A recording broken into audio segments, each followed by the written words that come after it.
ছোটবেলার রূপকথার গল্পগুলোর কথা মনে আছে? সেই গল্পগুলোকে যিনি আমাদের কাছে জীবন্ত করে তুলতেন তিনিই হলেন গল্পগুলো। চলুন আজ সুনির্মল বসুর সেই অসাধারণ কবিতা গল্পগুলোর জগতে একবার ডুব দেওয়া যাক, যেখানে এক শীতের সকালে এক রহস্যময় চরিত্র আমাদের ডেকে নিয়ে যায় এক কল্পনার দেশে। এই তো সেই দাগ। ভেবে দেখুন, শীতের ভোরের সব নিস্তব্ধতা ভেঙে দিয়ে হঠাৎ কানে আসছে এই আওয়াজটা।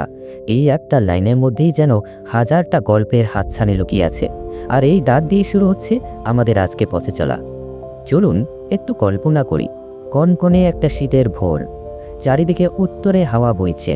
ঠিক সেই সময়ে নরম গরম লেপের আরামটা কাটিয়ে দিয়ে একটা ডাক কানে আসছে।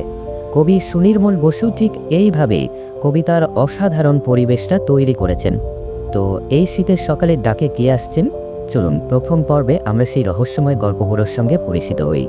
কবি গল্পগুলোকে বোঝানোর জন্য একটা দারুণ শব্দ ব্যবহার করেছেন, থুরথুরে। এর মানে হলো বয়সের ভারে শরীরটা একটু নড়বড়ে, একটু কাঁপছে আর কি। এই একটা শব্দই কিন্তু আমাদের চোখের সামনে পুরো ছবিটা স্পষ্ট করে দেয়, তাই না?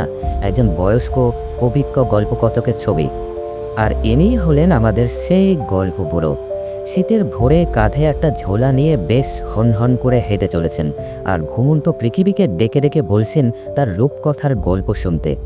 তার হাঁটার গতি আর ডাকের মধ্যে একটা তারা আছে, খেয়াল করেছেন? জানো, দেরি হয়ে গেলে এই সব গল্প ফুরিয়ে যাবে। কিন্তু ওই ঝোলাটার ভেতরে আখির আছেটা কি? চলুন এবার গল্পগুলোর ঝোলাটার ভেতরে একটু উঁকি দিয়ে দেখা যাক কি কি আশ্চর্য জিনিস সেখানে রাখা আছে। প্রশ্নটা তো আসেই, তাই না? বাইরে থেকে দেখতে একটা সাধারণ ঝোলা, কিন্তু তার ভেতরে এমন কি জাদুকরী জিনিস থাকতে পারে যার জন্য ছোটরা সব ছুটে আসবে? এবার দেখুন তো কি কি আছে। আরে কি নেই সেখানে? দৈত্য দানব, যক্ষীরাজ, রাজপুত্র, তার পক্ষীরাজ ঘোড়া, এমনকি সেই রাজপুত্রের অপেক্ষায় বন্দী হয়ে থাকা কেশবতী নন্দিনীর গল্পও আছে। মানে পুরো একটা রূপকথার জগৎটাই যেন ওই ঝোলাতে ভরা। এখানেই শেষ নয়, শুধু চরিত্ররা নয়, আছে চোখ ধাঁধানো সব ধন সম্পদ আর জায়গা। কোরের পাহাড়, ঝলমলে মানিক, হীরা, আর সেই বিশাল তেপান্তরের মাঠের গল্প। হট্টমেলার হাট আর টলটলে ময়নামতি নদীর গল্প। গল্পগুলোর ঝোলাটা তো আসলে একটা জাদুর বাক্স। গল্পগুলো তো জাদুকরী বটেই, কিন্তু কবি যেভাবে শব্দ দিয়ে এই কবিতাটা লিখেছেন, সেই শব্দগুলো কোনো জাদুর থেকে কম কিছু নয়। চলুন এবার কবিতার ভাষার এই জাদুটা একটু কাছ থেকে দেখা যায়। কবি এখানে অন্তমিল মানে রাইমিং ব্যবহার করে একটা দারুণ ছন্দ তৈরি করেছেন। খেয়াল করে দেখুন, ঝোলার সাথে ভোলা, যক্ষীরাজের সাথে পক্ষীরাজ বা নন্দিনীর সাথে বন্দিনী, এই যে শব্দের মিলগুলো, এগুলো কবিতাটাকে কেমন একটা গানের মতো করে তুলেছে। শুনতে কি ভালো লাগে, তাই না? শুধু ছন্দের মিলেই নয়, কবি কিছু ক্রিয়াপদ বা অ্যাকশন ওয়ার্ড ব্যবহার করেছেন যা পুরো কবিতাকে জীবন্ত করে তুলেছে।